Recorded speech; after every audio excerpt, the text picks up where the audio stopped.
శ్రీ గురుభ్యో నమ. శ్రీ మహాసరస్వత్యై నమ. శ్రీ సూర్యనారాయణ పరబ్రహ్మణే నమ. గణకానంద దృగ్గణిత పాఠము. అందులో మొదటి పాఠం మొదలవుతుంది. ఈ గణకానంద అనేటువంటిది సిద్ధాంత గ్రంథాన్ని అందించిన వారు బాలాదిత్య దైవజ్ఞుల వారు మన తెలుగువారు. ముందు వీడియోలో చెప్పాను, కుండలి నగరం అంటే కొండవీటి వారు అనమాట. వారు అందించినటువంటి ఈ గణకానంద సిద్ధాంత గణకానంద బోధిని అని పేరు. అయితే గణకానందము అని అంటున్నాం అన్నమాట. ఇందులో మొదటగా కలిగతాబ్దముల సాధన అని, అంటే కలియుగములు మనము ఏ సంవత్సరానికైతే గణితము చేస్తున్నామో దానికి ముందు ఎన్ని సంవత్సరాలు కలియుగంలో గడిచిపోయినవి అని తెలుసుకునేదే కలిగతాబ్దముల సాధన. మరియు ధ్రువాబ్దములు అంటారు. కలిగతాబ్దముల సాధన అంటే రెండవది ధ్రువాబ్దం. ఈ ధ్రువాబ్దములు అనేటువంటి ఏ సంవత్సరాన్ని గణితం చేస్తున్నామో కలిగతాల నుంచి దాని ద్వారా సాధించేటటువంటి ధ్రువాబ్దం. ఈ ధ్రువాబ్దం అనేది ఆ సంవత్సరానికి అంతయు కూడా ప్రాణవాయువు అన్నమాట. కాబట్టి ఇప్పుడు మనము స్వస్తి శ్రీ ప్లవంగనామ సంవత్సరానికి అనగా 2027-28 సంవత్సరానికి మనము ప్లవంగనామ సంవత్సర చైత్రశుద్ధ పాఠ్యమి గణితం నుంచి మొదలు పెడతాము.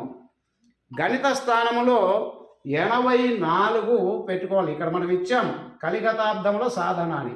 84 పెట్టుకొని 60 ఇచ్చే గుణకారం చేసుకోవాలి. ఈ 84 ఏమిటిదయ్యా అంటే ఈ గణితం స్థానంలో ఇప్పుడు ప్రస్తుతానికి 84 ఉంది. ఈ 84 ఎందుకు పెట్టుకోవాలి అంటే ఈ గణితం ప్రారంభించే నాటికి వారు ఒక ఇది ఇచ్చింటారు. ఇప్పుడు ప్రస్తుతం మనకు నడుస్తున్నటువంటిది 1987 మొదలుకొని ప్రభవనామ సంవత్సరం మొదలుకొని 2047 మళ్ళీ ప్రభవ మొదలు పెట్టే వరకు అంటే 2046 అక్షయనామ సంవత్సరం వరకు ఇక్కడ 84 ఉంటుంది. దాని తరువాత ఇక్కడ ఒకసారి 60 సంవత్సరాలు ఒక సైకిల్ పూర్తి చేసింది అంటే కన్నా 60 సంవత్సరాలు పూర్తయి అంటే గణిత స్థానంలో 1 పెరుగుతుంది. అంతకుముందు నేను నేర్చుకునేటప్పుడు 83 ఉండింది. మా గురువు గారు నేర్చుకున్న సమయంలో 80 ఉండింది, 81. వాళ్ళు సుమారుగా 86 ఏళ్ళు పైన జీవించారు మా గురువు గారు. వారు 81 ఉంది. ఇలా గణిత స్థానంలో ఒక సంఖ్య పెరుగుతూ వస్తుంది. ప్రభవాదిగా 60 సంవత్సరాలు ఒకసారి పూర్తి అయినాయి అంటే గణిత స్థానంలో 81 ఉంది. ప్రస్తుతం 84 నడుస్తున్నది. కాబట్టి 84 × 60. ఈ 60 అంటే ప్రభావం మొదలుకొని 80 వరకు 60 సంవత్సరాలు. కాబట్టి 60తో గుణకారం చేసుకుంటే 5040 అంటే 5040 5040 వస్తుంది. ఆ 40 వచ్చిన దానికి ఇక్కడ ప్లస్ మరి ఒక 40 అనేటువంటి దాన్ని కలుపుకోవాలి. ఇది స్థిరమైనటువంటి సంఖ్య పాఠంలో ఉన్నటువంటిది 48. ఈ 48 ఎందుకు అంటే ఈ గ్రంథకారులైనటువంటి బాలాదిత్యుల వారు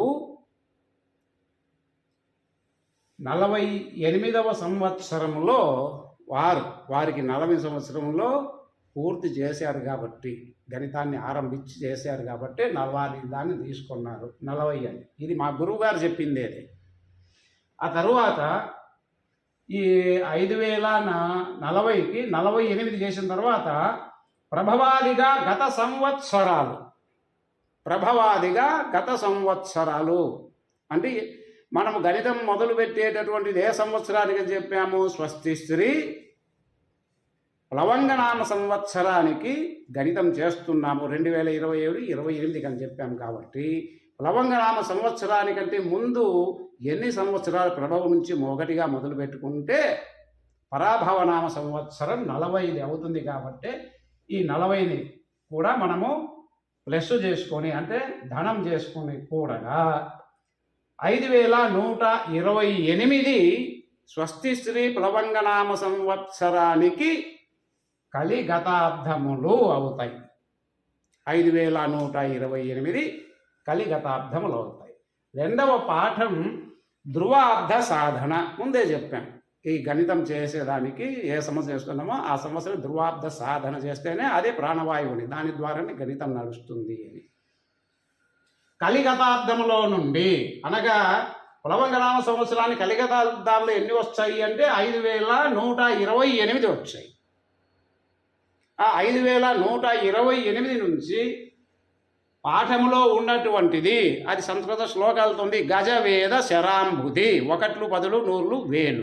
గజ అనగా అంటే 8, వేద అంటే 4, శర అంటే 5, అంబుది అంటే 4 అని. అంటే 4548 రుణం అనగా తీసివేయమన్నాడు. ఈ 4540 అనేటువంటిది ఈ గణితం మొదలుపెట్టినప్పుడు ఉన్నటువంటి కలిగతాబ్దములు. గణితం మొదలుపెట్టినప్పటికీ కలిగతాబ్దములు ఎన్ని ఉన్నాయంటే అంతవరకు ఉన్నాయి. కాబట్టి వారు స్థిర సంఖ్యగా ఇచ్చారు. ఇది మార్పు ఉండదు. ఈ 48 మార్పు ఉండదు. ఈ 40 అనేది మారుతుంది. ఈ 84 అనేది మారుతుంది. ఈ 60 అనేది కూడా స్థిరమే, ఎందుకంటే సంవత్సరాలు 60 కాబట్టి. ఇక్కడ ఇది కూడా మార్పు లేదు, స్థిరం. అవి తీసివేయగా 4548ని మనము రుణము మైనస్ చేయగా మిగులు ఎంత ఉంది? 5128లో నుంచి ఆ సంఖ్యను తీసివేస్తే ఇక్కడ వచ్చిండేది మనకు 580 ధ్రువాబ్దములు.